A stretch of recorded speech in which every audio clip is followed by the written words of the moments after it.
okay, Dr. Jackson, I'm gonna let you introduce yourself, and I'm gonna let you tell all about your accolades and all the things. I met Monica Jackson years back, and from that, with a friend, associate, acquaintance, I don't know if she still stay in touch with her, by Vanessa Brown. By way of Vanessa Brown, we were able to publish some books through Dr. Jackson's publishing company for Mrs. Watkins. I call her Dr. Watkins, who is no longer with us. But Dr. Watkins had everything from on napkins, paper, whatever she had it on, and Dr. Jackson was so patient and took everything she gave her and published her first book. And I don't know how many books she got published, but before she left at this world, in the world to come, she was happy because she was able to publish all that poetry and the things that she wanted to share with the world. So without further ado, introduce to some and present to others Dr. Monica Y. Jackson. Thank you so much, Linda. I appreciate this opportunity. And absolutely, I just want to just take some time to remember Mrs. Watkins. She was, I want to say, in her 80s when I worked with her and wrote 3 books, Unsung Segment, Life Voices of Many, and it was another one, I think, with the presidents, 50 presidents.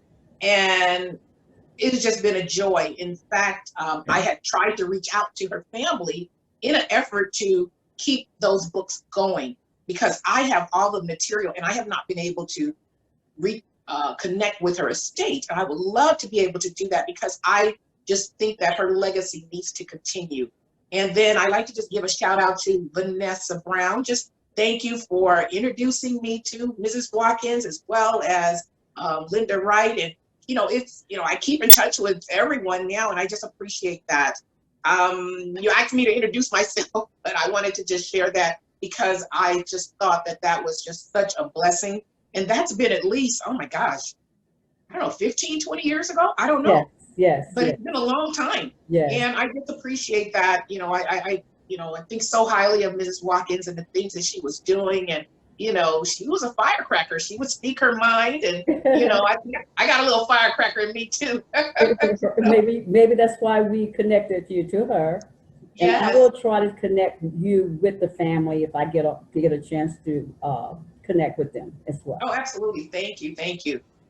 So I am Dr. Monica Jackson. My background is in higher education, publishing, creative arts, technology. I earned a PhD in educational leadership, a master's in business administration, a bachelor of science in computer science, and 2 associates. One is in paralegal studies, and the other is in general education. And I believe in education. I believe in empowering and knowledge and continuously learning. It's just, I think that the more you know, the more empowered you are. There's a saying that it's costly to be educated, but it's very costly to be ignorant. Yes. And so I encourage, people to read. I encourage you to equip yourself because you can't be concerned about the instructor is not giving you what you need. The system is not giving you what you need. Sometimes you have to take it. And, that's my stance. I come from a place of encouraging and empowerment and equipping people, giving them the courage to move forward. And that's one of the things that I hope the book Wounds of Wisdom does for people. Sometimes you have to buck the system. You have to take time to care for yourself. Yes. You have to take time to be a little selfish. The world tells you not to be selfish. I think that's a form of manipulation to a certain degree, because if you can't take care of yourself, you can't take care of anyone else. So I encourage people to take time out to take care of themselves. A lot of people put others before themselves, and I know what we're taught. However, again, if you're not well, you can't help anyone else. Exactly. It's like charity begins at home, and there's people knocking on your door for charity, And if you don't have anything for yourself, you don't have anything to do but give them a wisdom, a word, or love. But you must equip yourself in order to be able to serve others. Now, Dr. Jackson, before we go into the book, are you still publishing for other people? I do so. You know what? I think that's my calling. Sometimes I pull away from that. I will publish for others. Um, Normally, those who reach out to me have been referred from people that have known me 10, 15, 20 years. I get repeat customers. Mm-hmm. So I do publish for others. I don't edit books anymore Mm-hmm. because I have a certain editing style. Everybody has a different editing style, and a lot of time it creates conflict, and Right, especially with my right. education background as well. There's a way that I edit. There's a way that I've written for various different publications, and there's just different ways of editing. There's no right or wrong.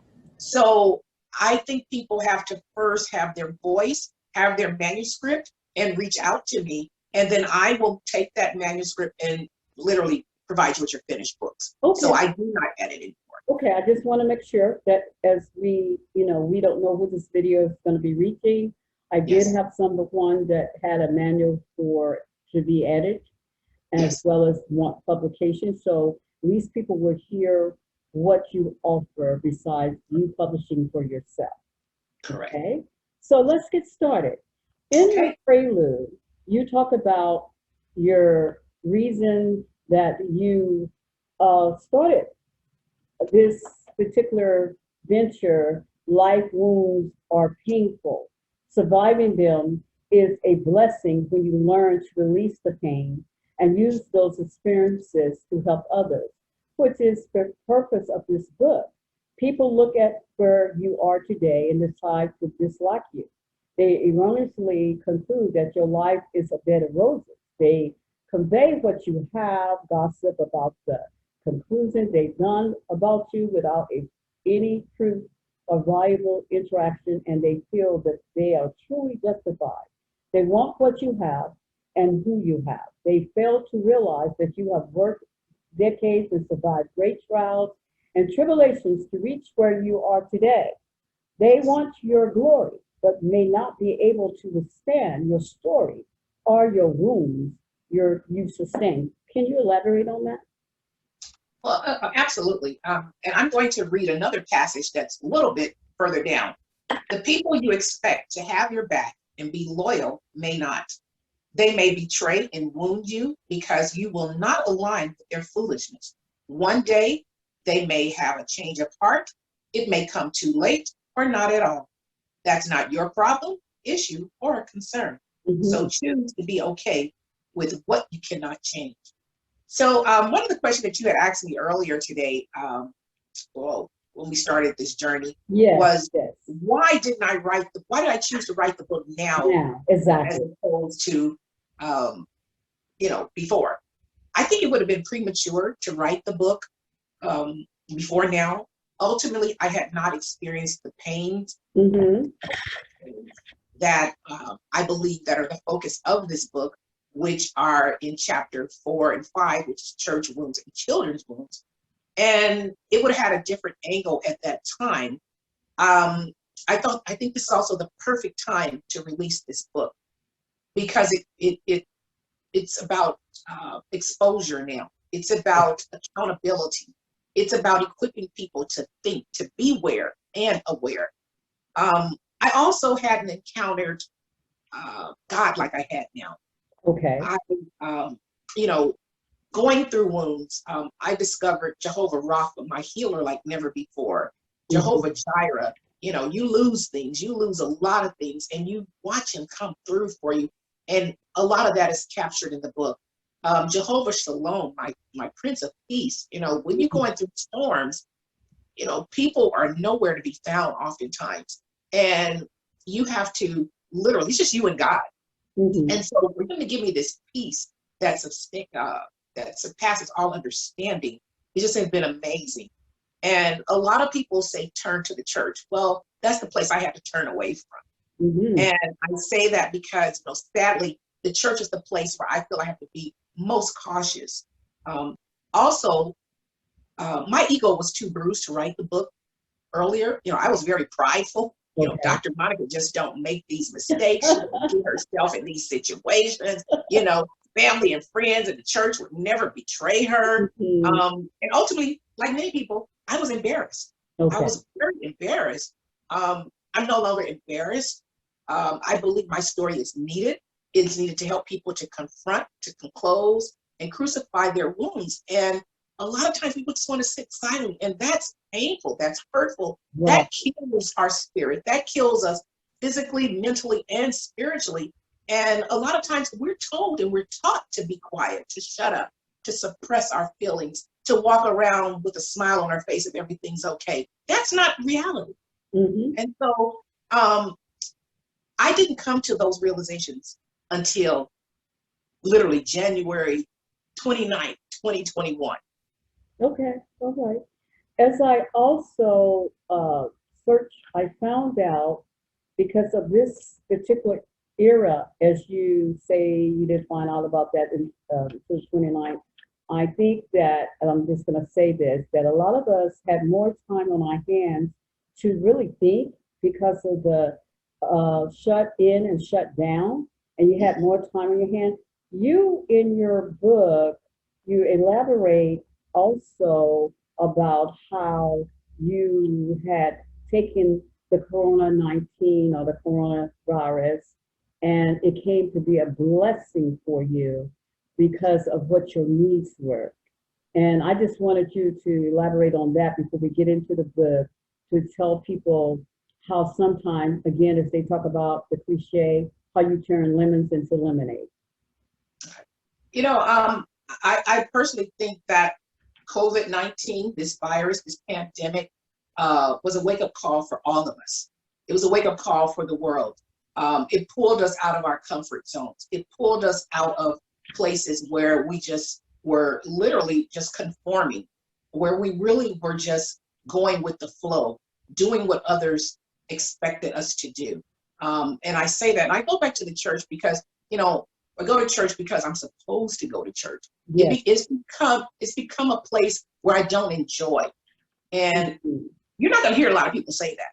And it's not nice to say, but it's the reality. Okay. Um, it's the reality. And I say, so for me, COVID-19 was a pandemic for the world, but it showed the pandemic exposed people. It exposed the pandemic in the churches. It exposed the pandemic in families, in Mhm. your friendships. A lot of people have lost people physically um, through death of COVID, as well as just friendships and friends. Even, you know, we talk about the vaccination. I mean, people will get irate with you, whether you decide or not decide True. to That's get true. vaccinated, or That's whether you true. decide or not decide to wear a mask. You know, Exactly. we have bigger fish to fry, you know, than to fight amongst ourselves. When Yes. are we going to unify? It's just Yes. amazing. So you know, I don't think people realize how ignorant they really are. And when I say ignorant, I do mean stupid. You know, I really do, because you know, some of us want to think that we're more than we really are.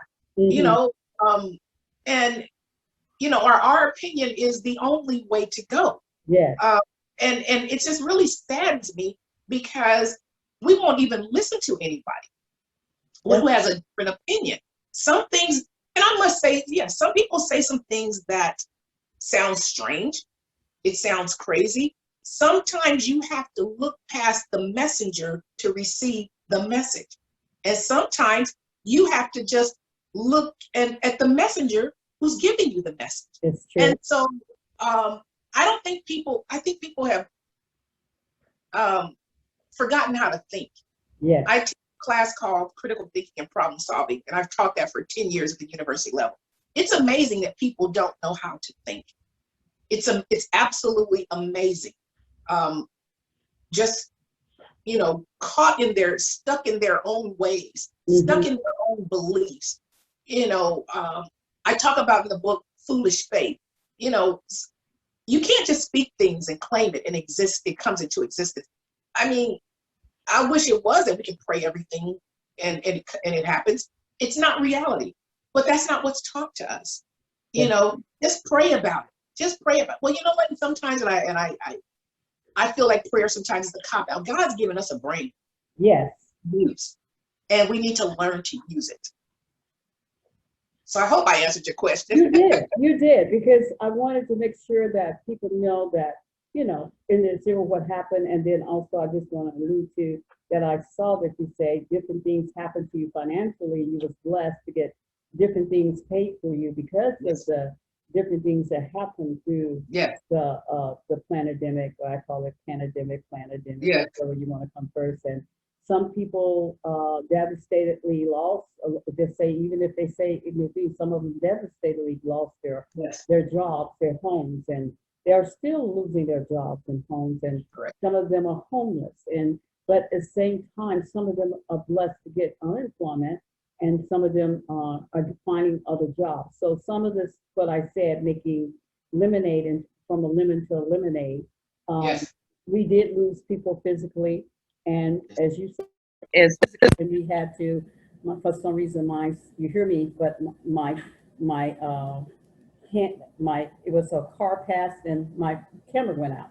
So we can just slice that together. So, but we always know that everything we from your book, Wounds of Wisdom, that you're taking this on on a travelness, because I see you actually going and doing workshops, and you're taking this on the go, and you're going to bless people, and you're utilizing this, how people can come from some of the wounds and some of their devastating things, whether they have lost homes or they have lost friends and family. They can take this and be healed. That's what I'm talking about as your book, Yes. Taking Lemons and Making Lemonade. Yes. In your book, you have beginning chapter with business. At every chapter, I'm going to talk about the workplace wounds, the first chapter, but in every chapter, you also have a workplace wounds of wisdom, number one, and you actually share what you really learned, and that's what I like about it. But I want you to start first elaborating on what you experienced with your workplace, and then elaborate on that. Well, I'm going to go back to one of the things that you mentioned, turning things into lemonade.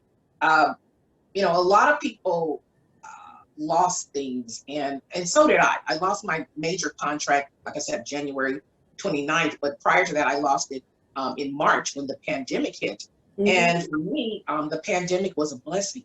The system actually worked for me, and a lot of people can't say that. The system truly worked for me, and I believe that was God's favor. I was independent contractor. I know last time I really worked for someone, to be able to collect unemployment, to be able to collect the additional funds that were allotted to me. Now I had to go through a struggle to get it, and the issue was EDD was overextended. They weren't responding. So I reached out to my senator and I said, hey, look, I done lost my job. I don't have anything coming in. So literally they contacted EDD, and this was I never forget, it was a Sunday. First of all, who works on a Sunday? Who puts money in your account on a Sunday? And the senator contacted EDD. They sent me an email. The senator sent me an email that Sunday morning or Sunday morning, and said, go into your account and certify your information, and the funds will be put in your account. Well, I was a little leery of that. I went in and did that literally within the hour. EDD had deposited literally over 3 months of praise God funds into my account that amounted to over $15,000. So imagine seeing that, and I was grateful. But I say that because, God will provide. He will provide. He will. I never was concerned about losing things, because, he will replace those things. Mm-hmm. He'll give it back to you and then more. I wasn't concerned about it. Press down, run it over. Yes. So, but in order to get those blessings, you have to serve him. Yes. not man, Yes. Yes. and do what he calls you to do. And Yes. sometimes you may not know what he wants you to do, Yes. but just step out and do what you think he thinks you're supposed to Yes. do, not what other people think you're supposed to do. Yes. Yes. So I went through those things, but I also, prior to this, had gone through so many other things in the workplace. And there's a passage that you had requested that I read. I had started a magazine, and I'm not sure, I don't have a copy of it, but it's celebrity focused, focusing on profiling celebrity homes. And one of my longtime friends introduced me to a gentleman who wanted to start up a magazine.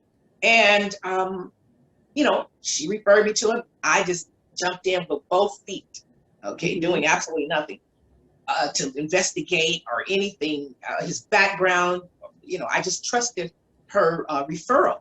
So I'm going to read a little bit from the Business Women's chapter on that situation.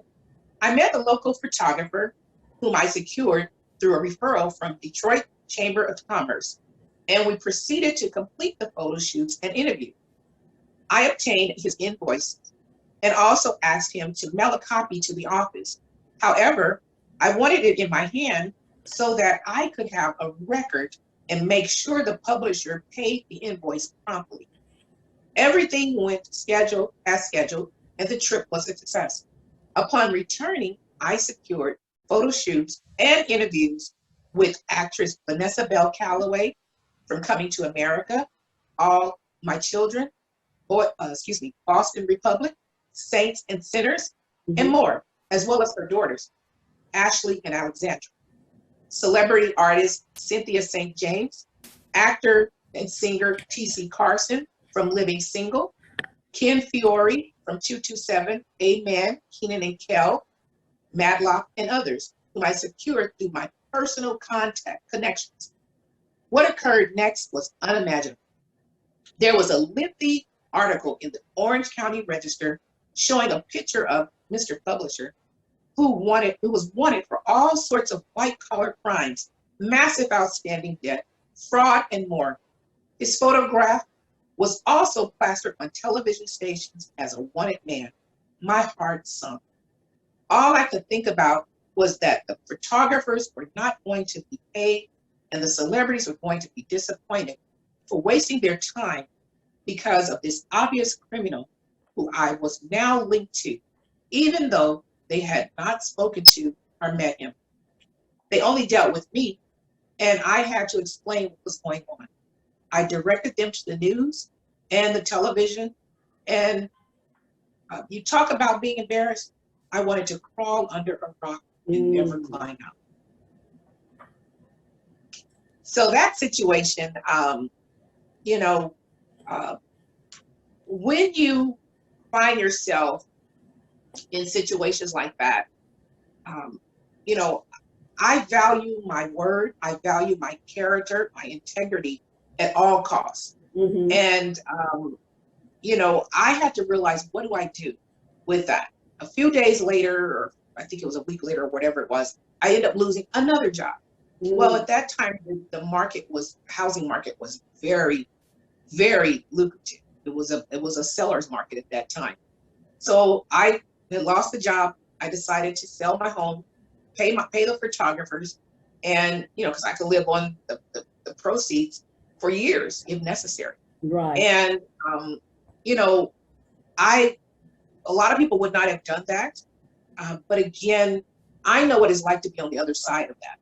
And sometimes you have to treat others the way you want to be treated. Exactly. And I believe that when you do the right thing, blessings will come. Yes. You reap what you sow sooner or later. I don't think we get away with anything. And as you mentioned, at the end of each chapter, I have words of wisdom for each of those chapters. And words of wisdom number 5 on page 29 says, investigate before you hang your shingles. Number 6 says, what doesn't work out for you often works in your favor in the end. And it does. So, a lot of people say just speak positive. It's not about speaking positive. This is about your wounds. Yes. Birth wisdom.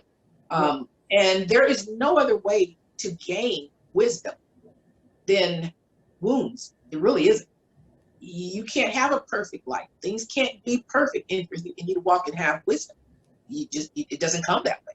It comes through trials and errors. So hope that encourages someone who's in business. And I think that, let's just digress a little bit. I learned something from you, and I also know from me helping people with through the we call it coronavirus, COVID-19, dealing with the SBA loans and the PPP, that they tell you to call your senator to encourage that bill or to encourage you to get blessed, to keep you from losing your business. I never know that you would call your senator for what you did. Yes. When this video hit, people who are trying to get unemployment, whatever, they're probably going to exercise what you do, what you experience, and what came out for your experiencing that, and they're working on a Sunday and adhering to what your needs are. So I thank you for sharing that, and you did answer my question on that. And I know that it's going to be a blessing with you sharing the wisdom. And we had discussed the next one, dealing with friends, right? Mm. Okay. Friends, and the next one, and you can just follow through with that, dealing with the wounds of friends. And then even though I didn't do that, but you can go to the church as well as to children. Okay. In the book, I reference or talk about friend wounds. I've gone through belittling friends, friends that talk about you because the way you talk, you're talking like a white girl, and it's just really sad how we bring ourselves down as a people. Why does being able to speak well is equated to being white? Why do we think so little of ourselves? When are we going to elevate ourselves and lift each other up and come together as a unit? Yeah. And so I found that through writing this book, that friends are for a purpose. They may be for a season, and they may be for a reason and a lifetime. And one of the things I don't tolerate, I don't deal with these back and forth friends. You're either in or you're out. I just don't have the time for that.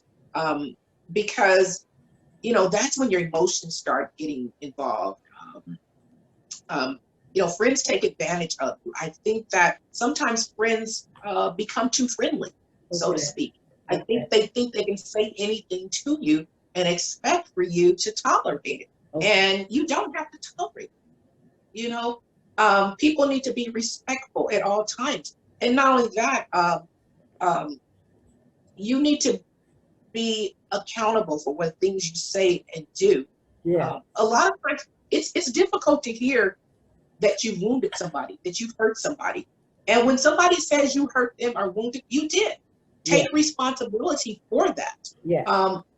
Don't cop out. Don't make excuses. Yes, life happens, but the problem is you're deflecting. And I see that more often. And I personally try, if someone brings something to me, I literally try to understand their perspective.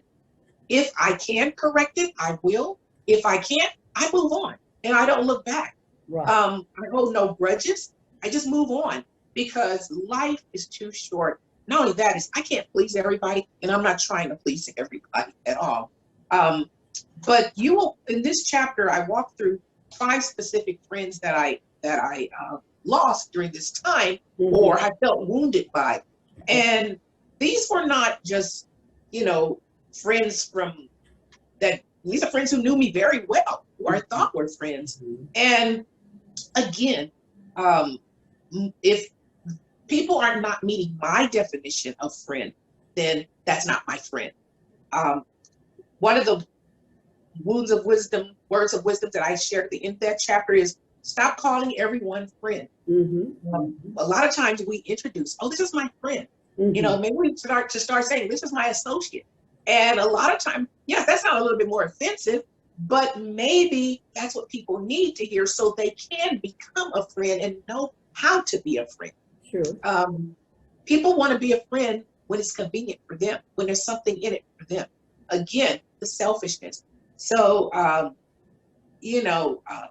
one of the quotes I have in the book, I think it's on page 46. It's a song by Houdini.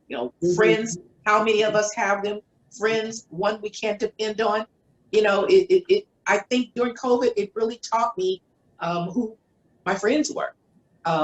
It actually even showed racism, Mm-hmm. white privilege, um, from things that, I mean, you'll read friend number 5 was literally my doctor, Mm-hmm. and lost, that friendship, uh, because he felt that I was calling racist and I wasn't. And so again, I go into, if white people can't hear black people saying that they, some of the things that they're saying or doing are perception of being racist, when Right. they get defensive about it, their very response um, lends credence to the fact that they could be racist. And that's a hard pill to swallow. But when people show you who they are, believe them. Now, if you want to ignore who they are, And then that's up get to you. ready for wounds. Get Right. ready, because you're opening yourself up for wounds. Wounds. It doesn't mean that you're being hard on people. I just deal in reality. I deal with reality. And if I'm wrong, then I believe God will show me and correct me. I got a question there. So the Yes. doctor that you used to go to was your own physician for something. Did you Yes. change to another doctor because of that loss of relationship? Well, I don't go to regular doctors. I go to naturopathic Okay. pathic Okay. doctors, and this doctor has helped me through many things. I was misdiagnosed with lupus, cancer, Okay. osteopenia, and a few other things, and he taught me how to um, reverse that, so to speak. Okay. How to eat properly, how to watch what I eat, um, and literally, I didn't have any of those diseases. That's at least 20 some years ago. So for a doctor to tell me that I had cancer, for a doctor to tell me that I had Mm-hmm. lupus, Mm-hmm. and I go to a naturopathic doctor and I don't have it, and I just do a cleanse and change the Okay. way I'm eating, do some things. So he and I had done different workshops together. We've Okay. done events together. We've been knowing each other 15 some years. And literally during the pandemic, when we had an event, and the comment was made that all lives matter, and I cautioned them on um, Mm-hmm. saying those things. Not that they meant it as a racist statement, but the fact that we're in this climate where we are a sensitive people right now, I hear you.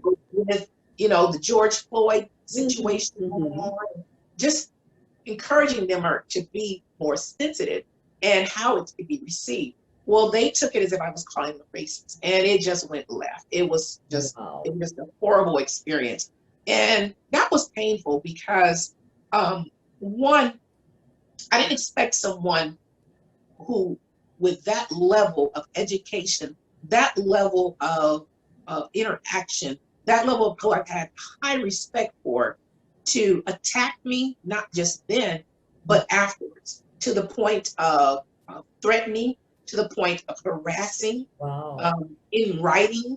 Um, No. and I had to literally shut that down and basically say, continue to do this, and I will escalate this legally. As I mentioned earlier, I do have a degree in paralegal studies, and Yeah. I work for a law firm Mm-hmm. and was an independent paralegal. So I do know a little bit of something. So I thought that was painful, but at the same time, what it taught me is that you have to pay attention to people. I mean, I literally do not give people the benefit of the doubt anymore. Yeah. I started neutral. You show me who you are. So Yeah. I come from a point of skepticism. You show me who you are versus giving people the benefit of the doubt. Oh, everybody's ethical. Everybody has, integrity. I don't come from that environment anymore. Um, and I really think that's something that we need to teach, because a lot of times we raise our children to think that the world is, you know, peaches and cream, and Yes. it's not.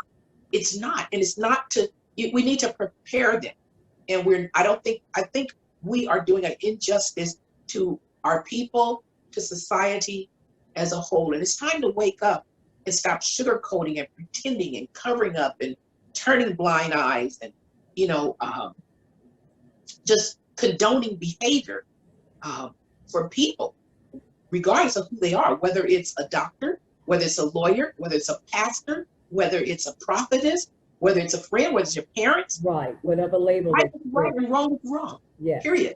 Right. Period. I agree with that. And again, you said earlier when you started off that this pandemic actually someone's pressing a olive and getting the oil out. So it really showed the real people Yes, by being pressed, and you found out who was really there for you and who was not really there for you. correct, correct. Can we go talk about the family? Oh, absolutely. Okay, now where do you want to go? Family or children? Children, I'm sorry, children and then Okay. family, whatever Yeah, order. I know, but children is separate. Okay, I'm going to read the passage that you asked me to read, and we'll Yes. go into that a little bit more. I think the worst pain that one can experience is from a child that you birth. The child that many of us purpose to bring into the world, nurtured, developed, and loved unconditionally, becomes a prodigal, stray from our teachings, and breaks our heart into a million pieces. They think they've made wise, sound decisions, and we no longer know anything after knowing them to get them to where they are, all by God's grace. It can be surreal and the most painstaking experience. There's a saying that nothing catches God by surprise. I have wondered if my child was amongst the first to shock God. From conversations with many parents, I think many have had this very thought. But when you speak about your situation, you realize that you are not alone or nearly as embarrassed. However, that does not ease the pain. Not one person, no, not one, could have imagined, thought, or believed that I and my daughter would be at such an impasse or prepared me for this wound. People say pray and continue without ceasing. However, I often wonder if some people and situations are beyond prayer's reach. This is not a lack of faith, it is reality that people put themselves in situations and may need to do the heavy lifting to get themselves out of the situations, not God, but with his strength.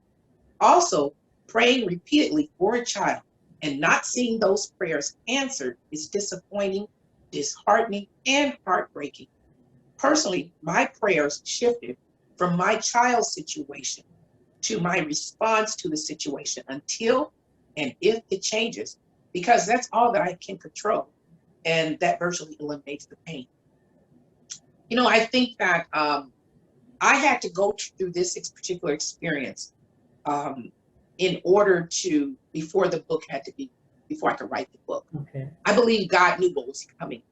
And, I believe that the foundation of my wounds has been the church.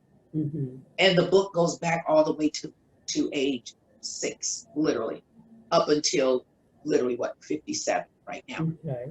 I believe that the church is both the problem and the solution. They tell us what to do, what we're not supposed to do, what we can do. But they'll tell you how to get from point A to point B and connect the dots. And sometimes I wonder if people know how to connect the dots who are teaching it. Are they qualified to teach it? Right. But, we're taught, this is the man or woman of God that's been called, and this is what you accept. I don't buy that anymore. I don't buy that anymore because I've been severely wounded by the predators in the pulpit, literally. And I'm not the only one. And those who read the book, it saddens me that so many people have experienced many of the things that I discuss here in the church, and yet there's nothing being done about it. And it's just, this is the reality. This is the reality, and we need to deal with reality. You know, I believe that, as I wrote this book, my pain became my passion and my purpose. One of the things I mentioned is after the pandemic, I wonder if I'll ever go back into a church with the respect from being a member, being, serving. And I say that because, I don't get the same thing that I once thought I was supposed to get. I can't pretend. I think a lot of churches are going to open back up, going back doing the same things because you have leadership who really don't know what they're doing. And when I say that, Why do you think that? Why do you think, sorry to cut, I'm gonna ask you a question in between. You mhm, said nobody is willing to stand up and address the leaders in the church for what they're not doing properly. And then you said they'll open up again and still not do whatever they're supposed to do because they don't know. Go ahead. well, the first thing is, I think people won't speak up because it's taboo to speak up. It's Mm, taboo to speak up against the man or woman of God. wow. However, we make the assumption that's the man or woman of God. How do we know that? Just because, I mean, I can go stand behind a pulpit too. Yes. That doesn't make me a woman of God. And a lot of times we accept that. And, we don't want to be ostracized. We want to fit in. We don't want to, you know, look like we're the troublemakers, so to Okay. speak. Okay. Um, and it's not a good feeling. However, I think that part of the process of me going through this and my journey, I have no problems being alone. I have no Mhm. problem being Mhm. ostracized. I have no problem being not liked because those people aren't done anything for me in the first place. Mhm. They won't be there for That's you. true. That's true. They will not encourage me. That's true. If I need a glass of water, they're not getting me water. That's true. During the pandemic, I speak of, and I say this, um, during the pandemic, the same three people that I spoke to during the church where I was attending, those are the same three people that I spoke to after. Mm. Who reached out? Who cares? Who cares? Who knows if you're living or dead? Mm. Who knows if you're wounded? That's, People don't care. they don't. And yet we are still brainwashed and going back into these environments. And I'm not saying, please, don't get me wrong, I'm not church bashing. This is just my reality. And I think we need to be real. Churches become um, business of the church. And, you know, when I was going through this, I looked at my contribution statement to the church in 2020 Mm-hmm. and was upset with myself. The thousands of dollars I gave as a tithe to keep, you know, for wherever it went. I'm going to leave it Support there. whatever their cause was. For wherever it went. We couldn't go into a building. We couldn't do anything. Now, the thousands of dollars that I gave could have helped someone save their home, Exactly. Exactly. could have the food. Yeah. And these are the same people who are sitting in these churches. Some Mm-hmm. of them are even on staff, losing homes, Oh my losing and goodness. lost jobs. Oh my. But who's helped them? Yeah. But yet we have this empty building still there. Here's my thing. Why did we just let the buildings go? If God, if Exactly. God said this is the house of God, God's gonna bring it back. Right. But what church literally said, okay, you know what? We're gonna stop paying our lease. We're gonna help our members. We're Mm-hmm. gonna make sure of this. But we're too busy making sure that the pastor's taken care of, the pastor's rolling in this kind of car, the pastor's wearing this kind of this, the pastor, and we're elevating these people that are just a man or woman when everybody else in the church is suffering. And I'm not saying you're not supposed to take care of the pastor, but the extremes that which we have gone to. I'm not saying you shouldn't be wealthy, you shouldn't be wearing, I your hear you. jets or whatever, but when 50% or 90% or whatever the percentage of your congregation is suffering, it's a problem. Mm-hmm. So, they want to grow the churches. Well, you can't take care of the ones that you have. How about let's grow them? Let's get everybody up Exactly. to a similar level, whether it's Yeah. education, whether it's financially or whatever. If it's only 10 people in your church, bring them up. Now you equip them to elevate somebody else. But that's not what some of these leaders want. They want to keep you ignorant. They want to keep you blind.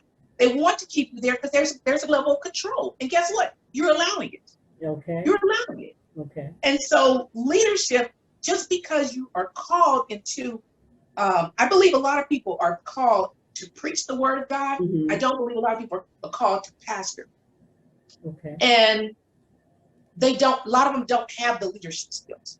They don't have what it takes. And I say that because too many of them leave other churches wounded to start their own because they have been. Wounded. and they have not addressed their wounds. So wounded people wound. Okay, you're just gonna wound more people, and because of your ego, because of your pride, you can't address that. You have to believe that you know everything. Yeah. And I would love to hear a pastor tell me, okay, you know what? I don't know. I don't understand. Right. Let me, Let me what? back to Let me equip. Let me reach out and find some resources. But here's the sad part. You go to the church for certain resources and can't get anything. But you can go outside of the church and get many resources. That's sad. Amazing. It's sad. It's a sad reality, and nobody wants to deal with that. Nobody wants to say anything about that.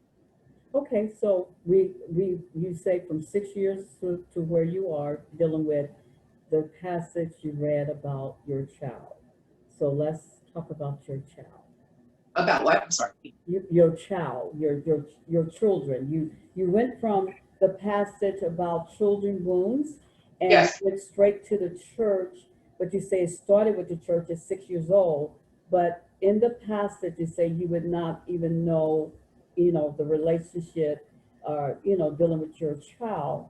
Do you want to address anything with that in case someone is listening that may have a relationship estranged or going through something with their children? Okay. I'm gonna read a passage. Just another thing. Okay. Because I don't want to give away too much of the book. Okay. I know that this book is causing people to reach out to me in every single topic. Okay. There's not been one of these topics that someone hasn't reached out to, and it's sad. It hurts me because I wish I had known that other people were going through this when I was going through it, because maybe I wouldn't have suffered as much and as long. You never know. But at the same time, it saddens me because people are going through the same thing. And, I believe a lot of these churches prey on our children. They're naive. Mm-hmm. They're naive, and they open the door for the enemy. And I'm going to say the predator in the pew, as well as the predator in the pulpit, to manipulate, to deceive. Okay. To get you to where they want you to be at all costs. Right. And there's nothing godly about that. And just because certain things happen in life don't mean that it is God's will. Okay. It doesn't mean that it is of God. And everyone wants to say everything that good that happens is of God. No, the devil provides good too. But what I will say of this when it comes to children, because the child wound is very deep and is rooted in the church. Okay. But you can only say so much. You can only do so much. You can only pray so much. Okay. And at some point, like I said, you have to take back and take control of yourself and get yourself to a place of contentment, being okay with the way things are. If things never improve, be okay. You've done all that you can. Donnie McClurkin sings a song. After you've done all you can, you just stand. Yes. You just stand. Yes. Don't wallow in it. Don't try to change, get anybody to see your way of thinking, align with you. It's none of that. I had to get to a point of, Lord, I can't change this. This is not changing in my time. If you choose to, or if you don't, teach me to be content with what things are. I know how things should be. The reality of it is it's not that way. Excuse me. And so we have to learn to deal with reality. True. I can't beat myself up. I can't continue to pray and hurt over this prayer of this is wounding to my spirit. Lord, I release this child to you. Have your way, do what you need to do. And let them use the mind and the brain that you have given them at some point to wake up. Yes, true. And so to parents, I say, when your grown child won't listen, simply stop talking. Life will teach them. Life teaches all of us, and you can't change that. We've done, many parents have done many things. True. And we've equipped our children with the best. Some spoiled them, some didn't. But we've equipped them. And if they choose a different path, that's their choice. You let it be, but I am not going to suffer behind my child's Right. decision. And I encourage parents, you have to take a stand. Yes, that you birthed that child. Yes, you nurtured, you expected. Honestly, reality is sometimes they go astray. Yes. And sometimes you have to let them deal with the consequences of their decisions. That's true. When and if they choose to come back, all I say is, Lord, please don't harden my heart. Please allow me to be open enough, but not gullible, not foolish, not to allow additional wounds to surface or to happen, to inflict, regardless of who the person is. So I encourage those parents with those words. And I hope that, that along with, hopefully they'll purchase your book, along with the words you just said, as you were saying that I had already worked some chapters in with the passage about your children, and along with everything from the demonic spirit to the organ donation and the things that you send in the back with the wisdom at the end of the chapter. Hopefully that'll be encouraging because, again, there's as you were talking about the church, they don't come up and say anything, and there's unspeakable things that has happened in the church. There are unspeakable things that happens in the family, along with children and the marriage and family outside, and it just carry those wounds from so many years, and hatred, and just fest and grow. You know what I'm saying? And jealousy. And jealousy, enviousness. Yes. All selfishness, self-centeredness. That separates. Yes. And dissension each other. Dissension. We talk about stay 6 feet away for, dealing with, even when you got a mask on with this pandemic, and then how you supposed to social distance and all this stuff. So a lot of people to date don't even speak to their family, don't even go to family reunions, don't have anything. So whether it be a mother or child, as well as husbands, and just in general, people. Sometimes I have a situation where there is where my brother actually do more for the church and check on church members and everything else. And I just had a brother-in-law just had 2 vertebrae taken out of his neck this past Friday, and my brother yet to check to see how he's doing and check on his sister. So nothing that they're not speaking, but it's just that we get so caught up in church and religiously doing things at the church, but you have to take care of family. Yes. And one of the things I said, and I do mention in the book, religion has messed up Black people. Exactly. Religion has messed up Black people. I'm going to say that again. Yes. And it's sad. It's a sad reality. One of the things that I when I wrote this book, one of the things I said, I have a regret, and it's not a nice regret, but it's the reality. I regret ever stepping foot in a church because I was ill-equipped.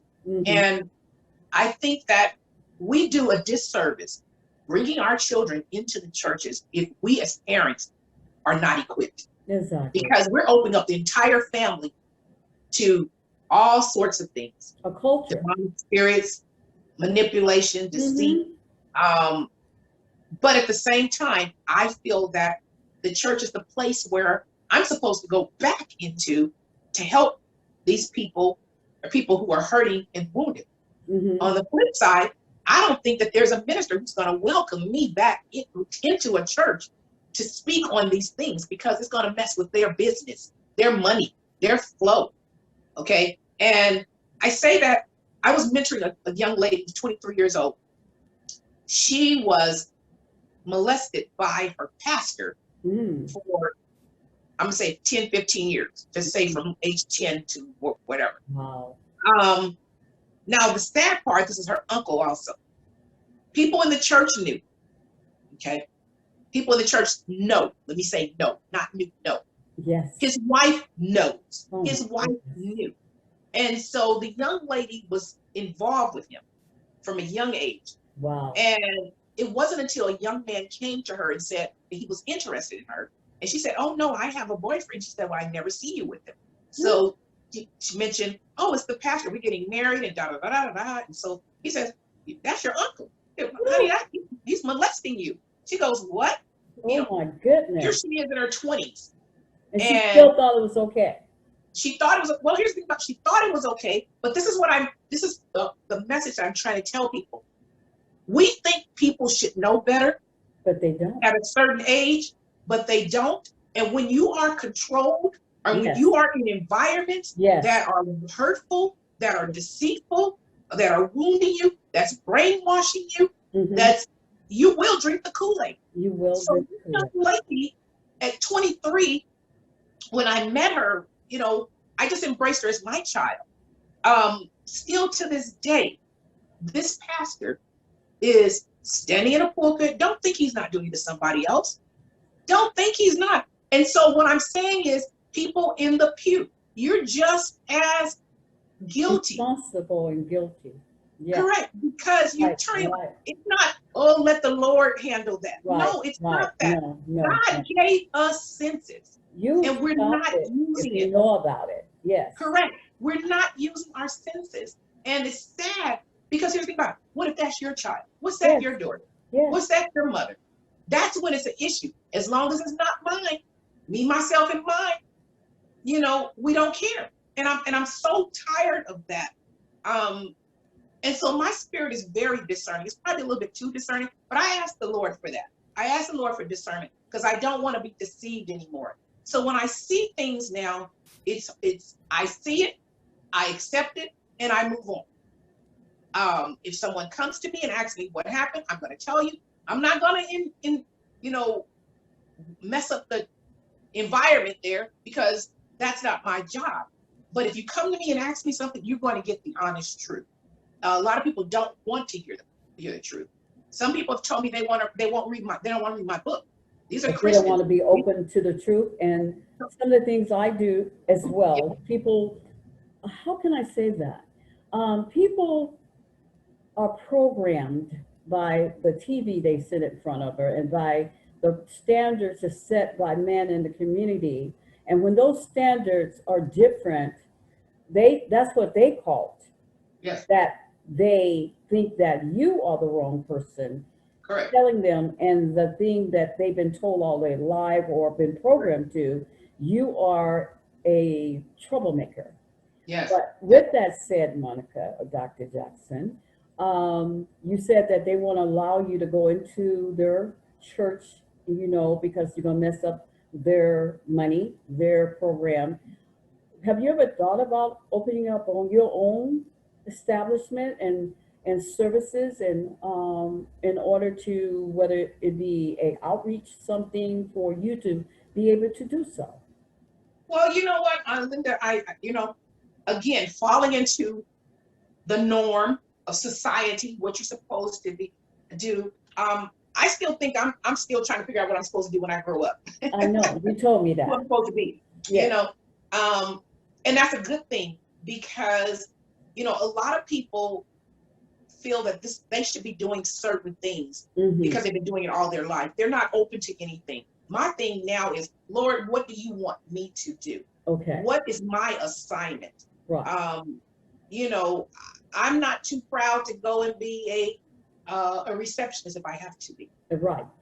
I'm not, it doesn't matter my degrees. I'm no better than anybody else. I made better decisions in certain things, but I also made some bad decisions too. So I would love to be able to do certain things. I've started different things. Again, if you don't have the funding, if you don't have people willing to pay for it, it doesn't happen. A lot of people don't want to be better. A lot of people don't want to improve. And then those who want to be better and want to improve, they're probably so low and need to be uplifted so much that it's going to take more than just me. I don't find very few people. I find very few people who operate with the same level of passion that I do, of integrity, of excellence, and only when it's beneficial to them. And I understand that to a certain degree, but I don't.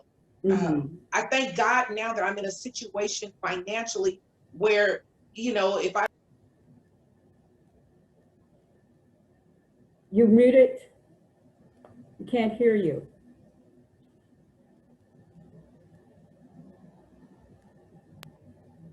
can you hear me now? Yes. Repeat what you I'm said. sorry, there was a call coming in, Okay. and I'm sorry about that. No I'm problem. using my phone because it's better reception. So you know, it's very difficult to work with people who need to be healed, because they don't want to take the time to heal. Mm-hmm. Sometimes some people don't know that they need help. Mm-hmm. They don't want to admit that they need help. So it's a very difficult thing to establish. And then me as a person being passionate about it is discouraging when you can't reach people. Um, so I'm not sure even how to do that anymore, because a lot of people hear what I say and what I'm doing and who I am, my credentials, and they want to jump on the bandwagon just because, oh, she's Dr. Monica. Oh, she does this, she does that. But for the wrong reasons, not for the passion and the purpose of it, but to be connected to something that's successful, something that looks good, something that makes them Mm-hmm. look better. And that's a problem I have with overall. The things that I do takes more than just me. And I haven't been aligned with people with this like-minded, at all. And that probably um, hurt some people, but I have not met anyone yet in life in general who I feel that would be a great um, counterpart, so to speak, that I can depend on, that I can trust, that I can know that they'll be there. And so it's very difficult. People say, oh, just pray and ask God to send you. Well, okay, I'm still waiting. So Linda, I would love to do something like that. I don't want to partner with, a lot of times some people will hear this and a certain pastor will reach out to me and want to partner with me. They're not ready for it. Right. They're not ready for it. They want portions of what you have because they know that it's a success, but they don't want the other part of it. They only want you to tell this part of it, and Right. that doesn't work for me. They want to control it. Absolutely. And you'll Right. hear, if you read the book, you'll hear where I was literally kicked out of a church. Right. I You'll wanted read you to elaborate on the church as well, on I that get kicked. portion of the church. It's just amazing. Um, it's just amazing. It's just amazing. I mean, I don't. I'm very passionate about who I am. I know Okay. who I am. I'm very confident about who I am. I don't need any accolades. I don't need anybody to build me up or tell me I'm all that. It's not an arrogance. It's not Mm-hmm. any of that. It's confidence. I know who God made me to be. I know what He's equipped me. I know what I can do. I know what I can't do. I don't pretend. I'm going to say I don't know. If I'm wrong, I'm going to write it. You don't find a lot of people like that. Right. You don't find a lot of people like that. That's And when you're real. You're very real, and you have gone inside yourself and identified with who you are in order yeah, to come out and bring out the pain. And you may have not brought out everything, but you yes, probably regurgitated everything as much as possible into this yes, book. And yes, later on, maybe be a second edition. yes, But in the meantime, it'd be something that has also a part of it that has improved. But I really feel that there is some healing and different, since the church is not where people get healed. And it used to be they'd say that we didn't have welfare because the church took care of people. People come to be healed, and the world has yeah, beat them up, but sometimes they go back to the world because, as you say, it's more resources in the world. The world yes, treats them more better. As you look at some of the homelessness they share, even a wino, they pass the ball. Okay? yes, yes, So, but there should be, whether it's you, Dr. Jackson, or someone, to have a healing center for those who have been wounded inside the church and yes, different. I had started writing a book about singleness in the church and how single people are actually almost ostracized at the church, and they're Absolutely. not being recognized, and how they're recognized the couple giving money, but if the same single person give the same amount of money for Men's Day or Women's Day, they don't get the acknowledgement because they don't want to say that they did it by themselves. Correct. I just Correct. want to touch that, okay? Yeah. Yes. It's a sad reality, and it's a reality that, here's the thing about it. When you think about it, you're going to have to do something about it. Exactly. When you know about it, it's going to make you change your perception. You can't do things the same way anymore. Once you have You, the knowledge. in other words, I can't. Like I said, in my book, I talk about struggling with the church. I can't walk back into a church with the same attitude. It's like, okay, now why am I going? Knowing what's going on. Why am I supporting this? Knowing what's going on. Okay. And I hear people being defensive. All churches aren't like that. Okay, show me one. Right. And Well, you the were church put is a up hospital. because of your antennas up, and they look at you as the enemy. Yes, absolutely. Absolutely. Well, the church is a hospital. Okay. Well, a hospital's supposed to heal. Why Yeah. are we needing more people? So again, I'm not trying to be divisive. We need to be real of the reality of what's going on. And it's a shakeup. I think COVID-19 shook the world It up. did. It did. It shook us up. It But did. guess what? All people just want to be vaccinated so they can go back doing the same things they were doing before as if nothing What happened. happened? And that's the problem. That's the problem. We still want to go travel. We still want to go do this, go do that. But what about the person who doesn't have any food? Exactly. What about the homeless now? Are we doing, what are we doing? And don't get me wrong, there's nothing wrong with going feeding the homeless, but what good is it to feed the homeless on Thanksgiving only? What is it going to do the rest of the year? They hunger every day. Thank you. Oh, they come here. Well, here's the thing about it is, are you going to eat that? Would you want to eat that? Why are you feeding them that? It's amazing. So again, not being divisive. We just need to be more real about what's going on. True. I put it this way: if everybody in the church, just say 30 people, if your responsibility was to take care of a family and help that family come up, as opposed to giving that money to that church, do you know how far you can take that family? That family of four. Make sure they have food. Make sure they have a roof over their head. Make sure they get proper education. Make sure they have someone to reach out to that can hear them. That's not going to judge them. That's going to help them get from point A to point B. Not just say it. Okay. And yes, pray with them. Right. Okay. Teach them about God. But there's a difference between God and the church. And people, I had to learn to separate that. A lot of us have grown up with the belief and understanding or thinking that the church is where God resides. God is everywhere. Right. We're not really taught that until later, because once you know that God is everywhere, you don't have to go into a building. That's true. And that's why they come and sometimes say, God or Jesus is still not, you having service and he's knocking on the door to get in because he's not even present there. He's asking, can I come in? And that's why the church door is supposed to be freely open one way or the other, because it's supposed to be freely where anybody from the streets can walk in freely. And that's why you see some of the TV long time ago where the church is always open. The priest may not be in there, but they are able to go in there and pray at all times, because that was the way church is supposed to be reverenced.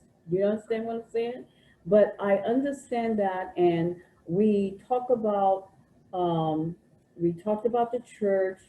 You want to elaborate any more on the family wounds and go towards the marriage? I want to say words of wisdom number 45. Okay. Accept that blood may not be thicker than water. Okay. Okay, and I'll leave that there is for family. Yes. True. It really is. And when you get to that point, that's a painful realization, but it is something that will set you free. When you make that realization and accept that blood may not be thicker than water, that is very free. For me to get to that point, I had to go through some pain. But my pain Out of every pain is a wound, and a wound becomes wisdom. When you learn from that, you can share it with somebody else so they don't have to go through That's true. Thank you for sharing that. it. Yeah. Okay. Moving on to the marriage, the family. Let me start that by saying that we're taught again in the church. You go to school, do this, do that, grow up, get married, have children, live happily ever after. That's what we're taught. Yes. Who's teaching you when it's not happily ever after? Who's teaching you when it's painful? When is it time to get out? Yes. How do we know that that's, then in the vows it said, what God has joined together, let no man put asunder. Well, here's my take on that. First of all, we need to know if God's doing the joining. How do we know if God's doing the joining? A lot of what's been joined, we've done the joining. Exactly. We've done the joining because this is what we wanted. This is what we thought. This is the best specimen that we came across. Okay, we have our own, choices, our own decisions. So you're gonna make it happen, right? So, and marriage is the thing, but how many people are really happily married? How many people are faking it? And that's the sad reality. But yet they're gonna invest the time and spend 30, 40 years. And I'm not against marriage. However, Dr. Monica is not very tolerant of foolishness. And if I'm going to be unhappy with you, more unhappy with you than by myself, then Dr. Monica will stay by herself. But you have to have people with like-minded to come together. And here's the thing. I mentioned in the book that marriage is not even about love. It's true. Marriage is not even about love. You can love somebody, you can have chemistry with somebody. That does not mean that is who God has for you. Are you supposed to marry that person? But when that biological clock starts ticking and we have this outcome of how we want things in life to be, we make decisions. So I had a checklist for my husband, okay? Healthy, made me laugh, treat me like a queen, was intelligent, was easy on the eye, never been married, no children, professional, trustworthy, romantic, on and on and on. All that. Okay. So I'm going to read a passage from the book. Beware of checklists, because sometimes you get what you want, but it can also come with a lot of what you don't want. Okay. You can tell someone too much and they will become what you want them to become, or they would tell you what they want you to hear, what you want to hear. When previous wounds have not healed or been addressed, you just may not see clearly as you should. I was in my 20s and I did not want to marry anyone who had children or had been married. It was my preference because I just did not want to deal with the baby mama drama or hear "you're not my mama" comments. A normal, honest person will tell you if they do not meet your criteria and give you the choice to stay or not. Whereas unhealthy, manipulative person who wants what he or she wants at all costs will do whatever it takes to get it and win you over. This can be seen as the chase, but be careful.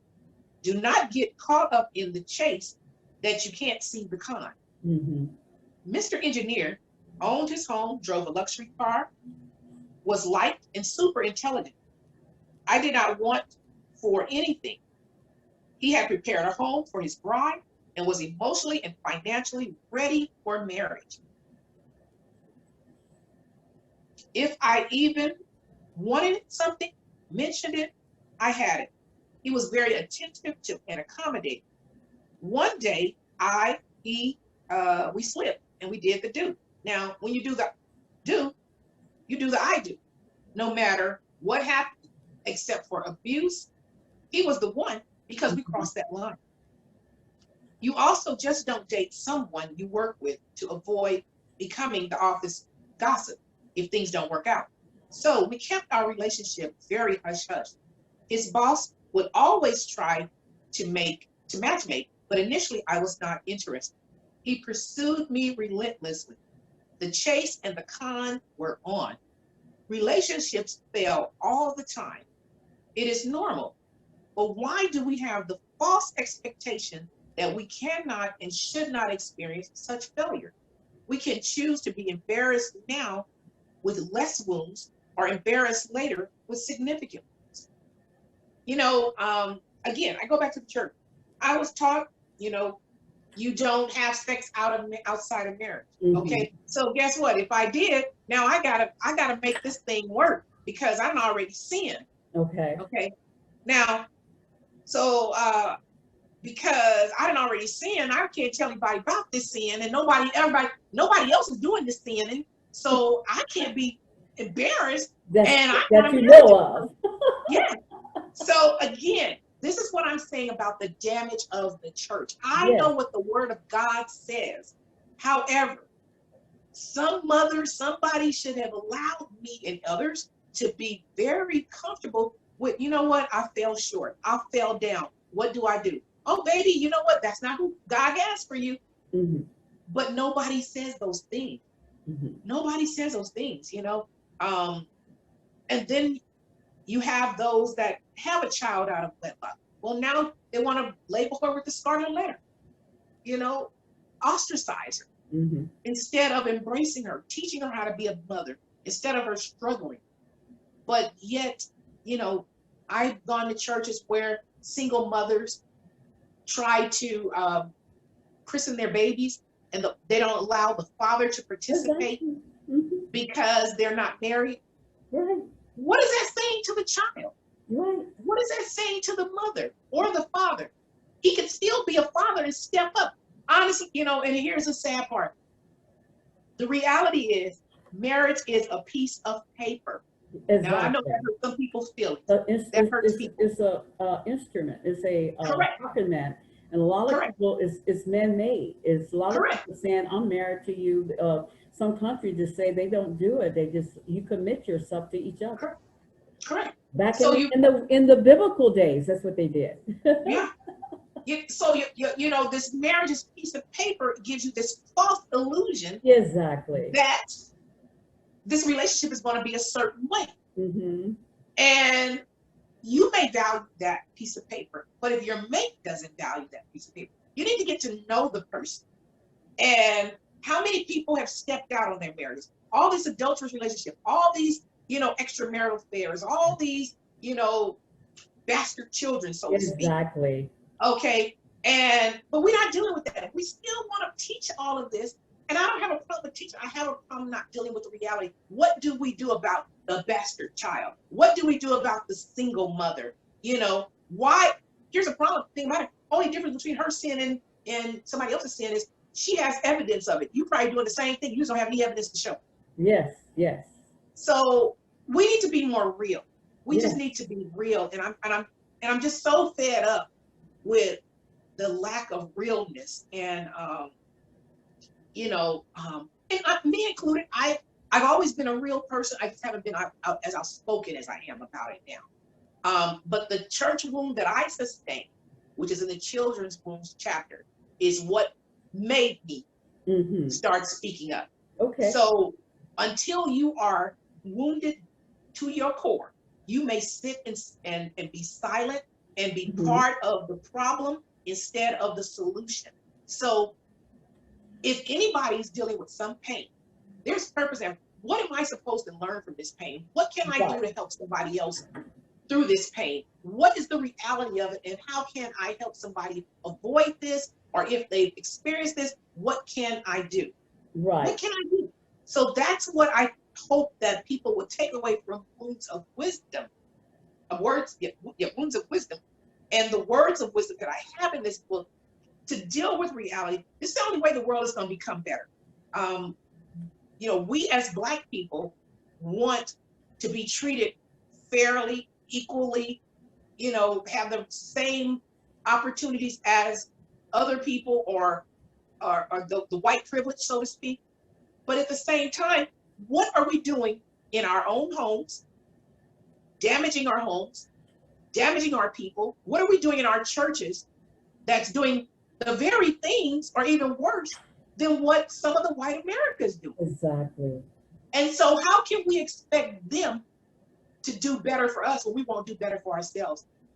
We walk around to the church and can't even speak to one another because we think we're better than. We're in these cliques and these clubs. We have a title in church and all of a sudden we're better than. Have you spoken to anyone prior to the book or since the book about this? As in the church, a pastor? Have I spoken to any pastor about the book? No, not about the book. About what you just stated. About. Well, have I spoken? Not to this degree. Okay. Okay.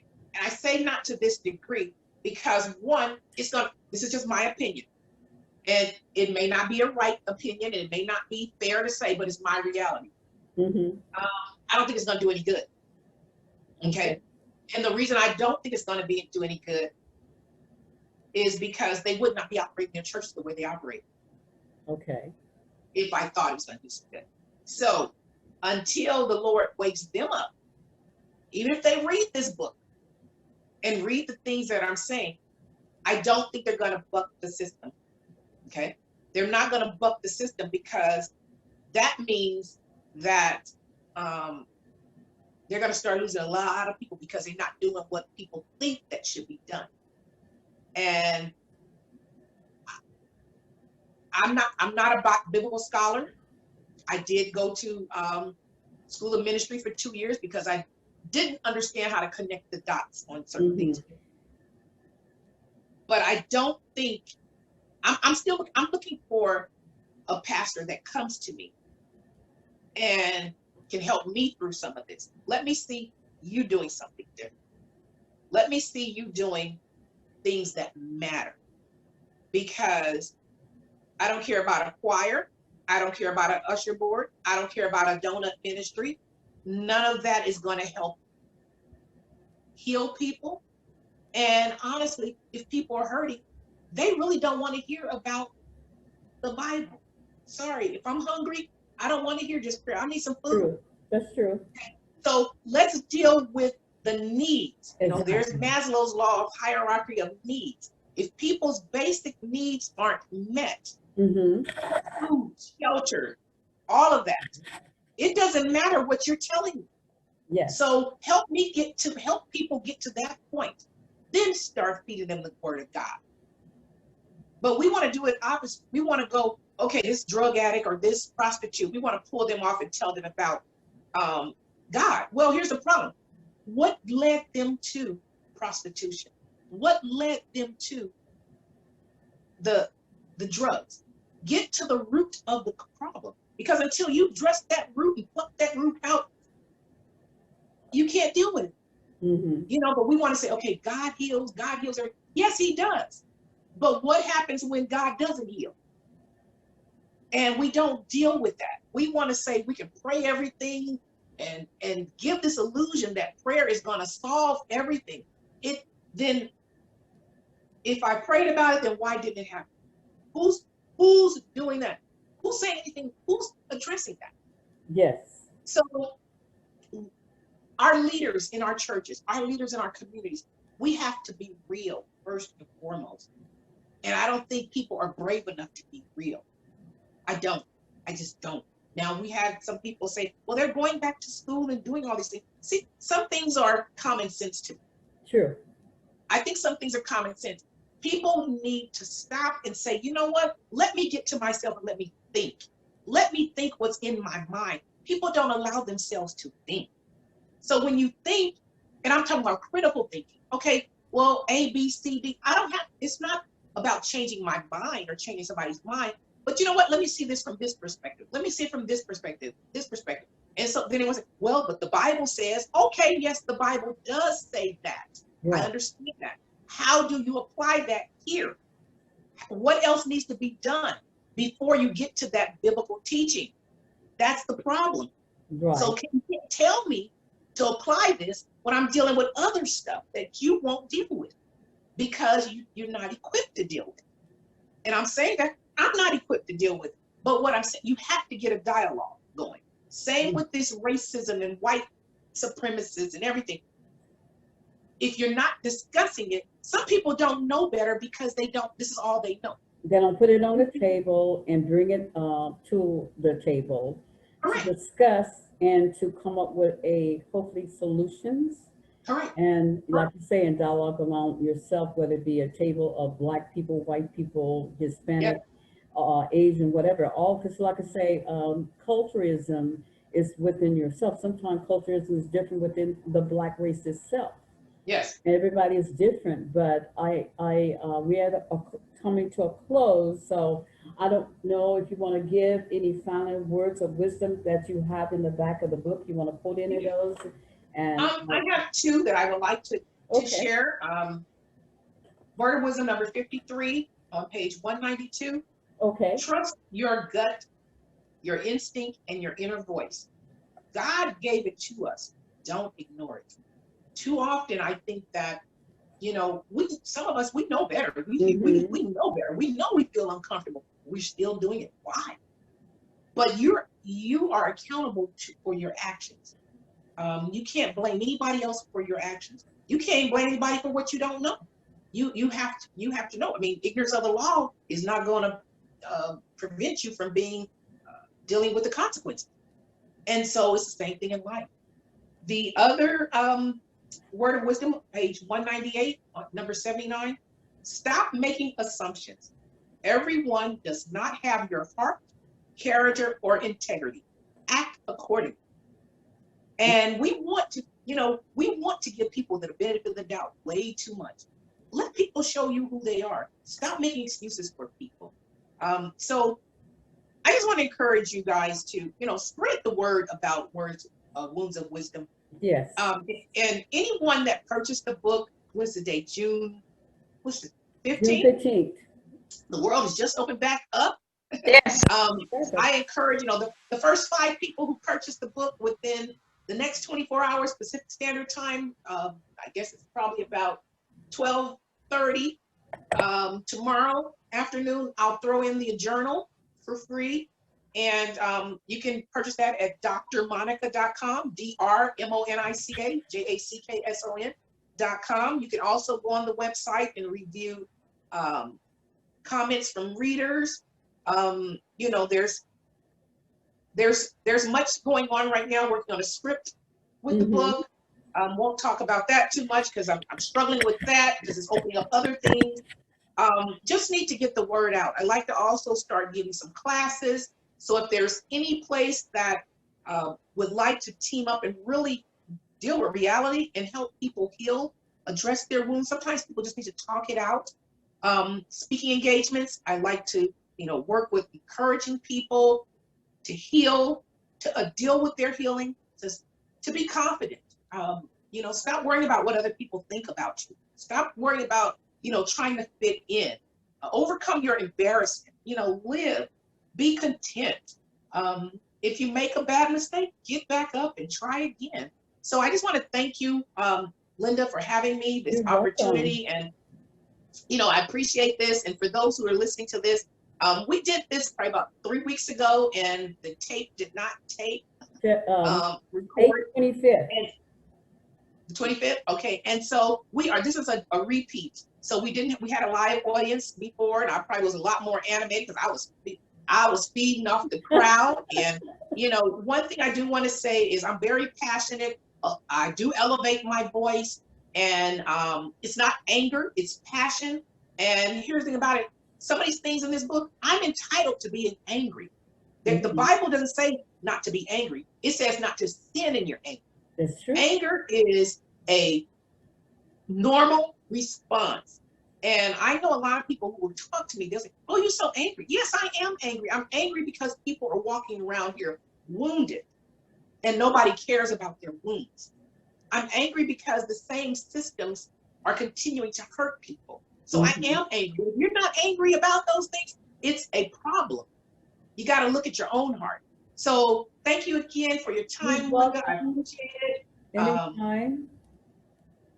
You heard it from Dr. Monica Jackson, straight from her passion, of her wounds of wisdom, of all that she poured into the book. And she has a workbook. And she said that if you call within, repeat that, within such time frame, you will get a workbook free. Tell them again that time frame. If you purchase the book on Purchase the book. drmonica.com, within 24 hours, the first 5 people, if there's more than that, I will go ahead and throw in the workbook for free. Just go to drmonica.com and purchase that. So you have until 12:30 Pacific Standard Time tomorrow, which is June 16th, Okay. 2021. Okay. And we appreciate you and the realness of us doing this second time frame. Everything is given, is ordered by the Lord. There's a time to cry. There's a time to laugh. There's a time. The timing is everything. We don't know what is orchestrated by God. May 25th may have been around timing, Dr. Jackson, but today was a good timing. And we got more in this as well, and then covered some other things. And so I hope it be a blessing to people that need to have heard what you presented. And then once they read the book, they get more in depth. Like you say, we can't give away all the good dessert. The dessert comes from when you read, purchase the book and read the book.